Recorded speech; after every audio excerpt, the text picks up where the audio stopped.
Hey, welcome back to Audrey's reading area. Welcome back, welcome back. Alexa, what time is it? It's 5 p.m. Stop. All right, all right, all right. Yes, today's Educational Tuesday. Educational Tuesday. So, can you guess? You can't guess the book, but you already know it's a Disney book, right? So today I'll be reading to you guys. It actually is a fun and exciting book. Bam! The Prince and the Pauper. The Prince and the Pauper. It's a Disney's book. Yes, yes, yes. Let's see who wrote this. Let's see if they have it in here. Prince and the Pauper. Grolier Books. Doesn't say who wrote the book. Prince and the Pauper. Don't forget to hit share, click like, go on over to YouTube and hit subscribe, y'all. Don't forget. Thank you, thank you. Now, The Prince and the Pauper. Yes, for many years, England had a wise and good king. The people were happy under his rule, but by and by, the good king fell ill. Soon the greedy captain of the guard, Captain Pete, saw his chance to rob and terrorize the people. Uh-oh. Without firewood to heat their simple homes and enough food to eat, people suffered terribly throughout the land. It seemed that no one could save the kingdom from the thieving Captain Pete until one day,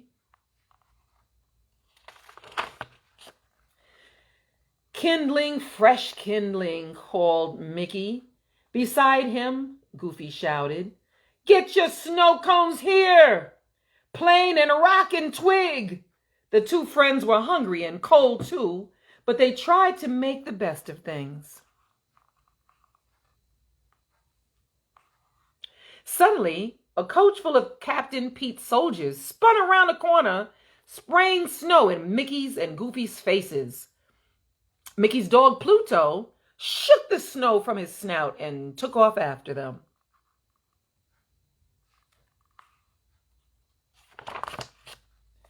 Mickey chased Pluto all the way to the castle. When one of Pete's guards caught sight of Mickey, he bowed so low that his nose almost touched the ground. "Welcome home, young prince," he said. "You fool," growled Captain Pete. "Don't you know the prince is still up in his room?" He grabbed Mickey and was about to throw him out when the prince called down to Captain Pete. That is no way to treat one of my subjects. Unhand the lad and send him up to me."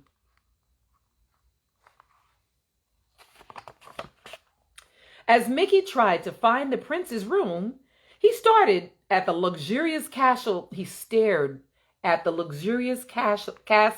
furnishings. He was so busy looking around that he forgot to watch where he was going. With a loud crash, he stumbled into several suits of armor. Just then the prince appeared. He was about to greet Mickey when the helmets toppled onto each of their heads.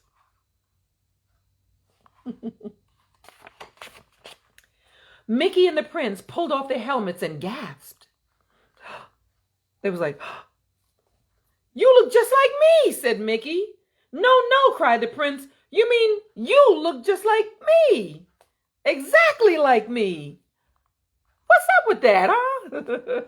Then the prince had an idea. "I could take your place for just one day. I'm tired of being a prince," he said. "I'm tired of studying and fencing and never having time for myself. I'd like to see what's going on outside these castle walls."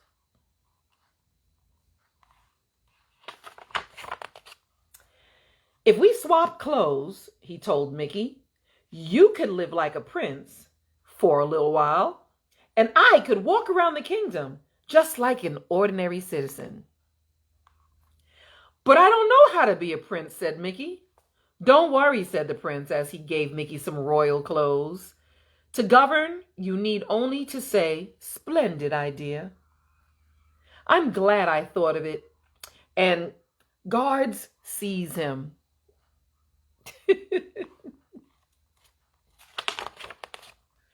The prince put on Mickey's clothes, climbed through the window, and slid down a vine.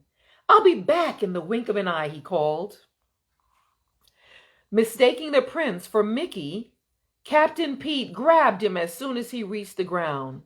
Then he placed the prince in a catapult and fired him over the castle wall. And stay out, Captain Pete shouted.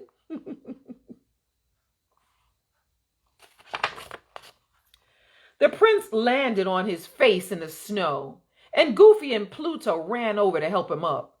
As soon as Pluto sniffed the prince, he knew it wasn't his master, Mickey. So Pluto trotted off to the castle gate to wait for the real Mickey.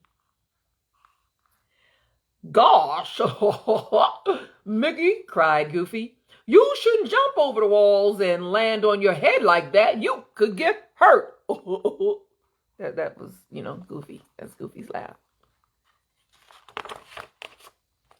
Of course, the prince had no idea who Goofy was. I'm Goofy, remember, said Mickey's friend. So I see, my good man, the prince mumbled, but I really must be going. Ta-ta. Now Goofy was really confused. Mickey had certainly never talked this way before. Once the prince managed to get away from Goofy, he began to enjoy his new surroundings. What a nice little place, he said to himself. I really must try to come here more often.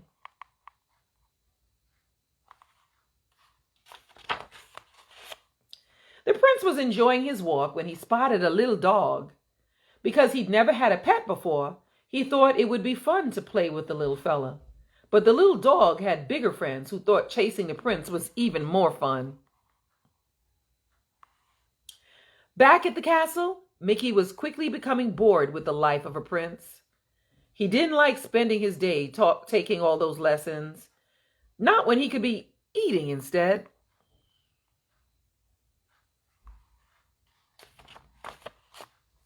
Mickey licked his lips as Donald, the prince's butler, carved a giant turkey. Mickey was about to help himself, but Donald pushed him away. Your Highness, said Donald. Not yet. Remember, I have to taste it first. What if one of your enemies is trying to poison you? What enemies? Asked Mickey, but Donald didn't answer. His mouth was too full. And before Mickey could get a taste, Donald gobbled up everything on the platter.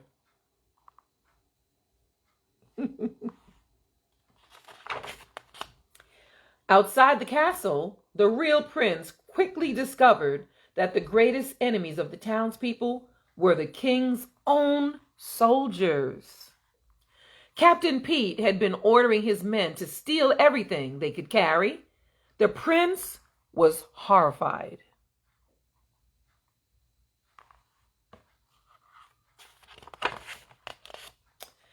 As your prince, I command you to give back everything that you have stolen, he declared.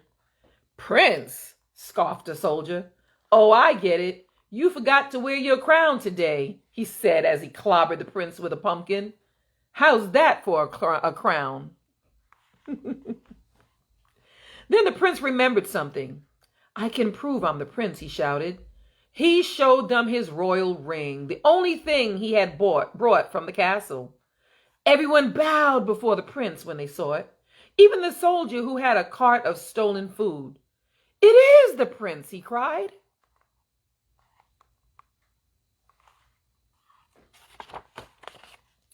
The prince quickly took charge of the food and began to give it back to the hungry people. He handed out loaves of bread and chickens and sausages and hams until all the food had been returned. Hooray! Hooray for the prince! Shouted the happy crowd. Not everybody was happy about the prince's kindness.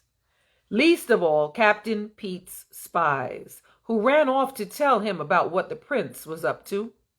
Pete quickly found the prince and had him thrown into the castle dungeon. Mm-mm-mm.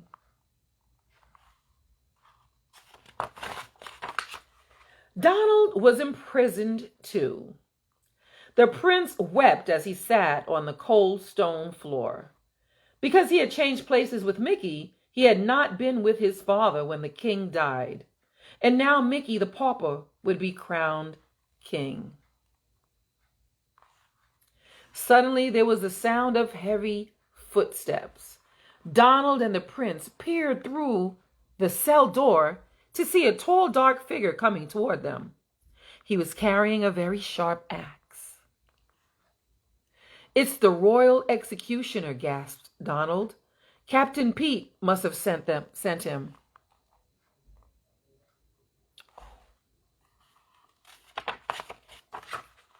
The prince and Donald shuddered as the executioner approached. To their great surprise, he tripped on his long robe and knocked the guards unconscious with the side of his axe. "Gosh, I sure am sorry," cried Goofy as he pulled off his hood. Donald grabbed the keys from Goofy and unlocked the door. Meanwhile, Captain Pete continued his evil plan. He was forcing Mickey to become the new king. To make sure that Mickey would obey his orders, Pete had kidnapped Pluto. Pete knew that Mickey would never do anything to put his dog in danger. With Mickey on the throne, Captain Pete would control the kingdom.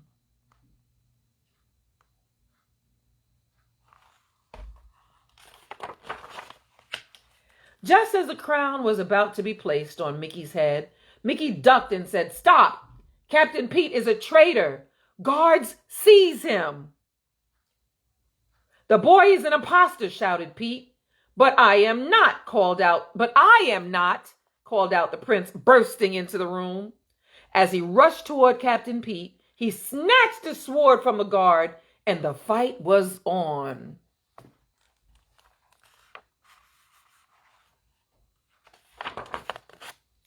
Goofy and Donald were doing their best to help the prince. Donald swung his axe and sliced the ropes that held up the chandelier. It fell down on a whole crowd of soldiers. When the brave prince knocked Pete's sword out of his hand, the townspeople cheered. "Off to the dungeon with them," commanded the prince. The townspeople tied up Pete and his men and led them away.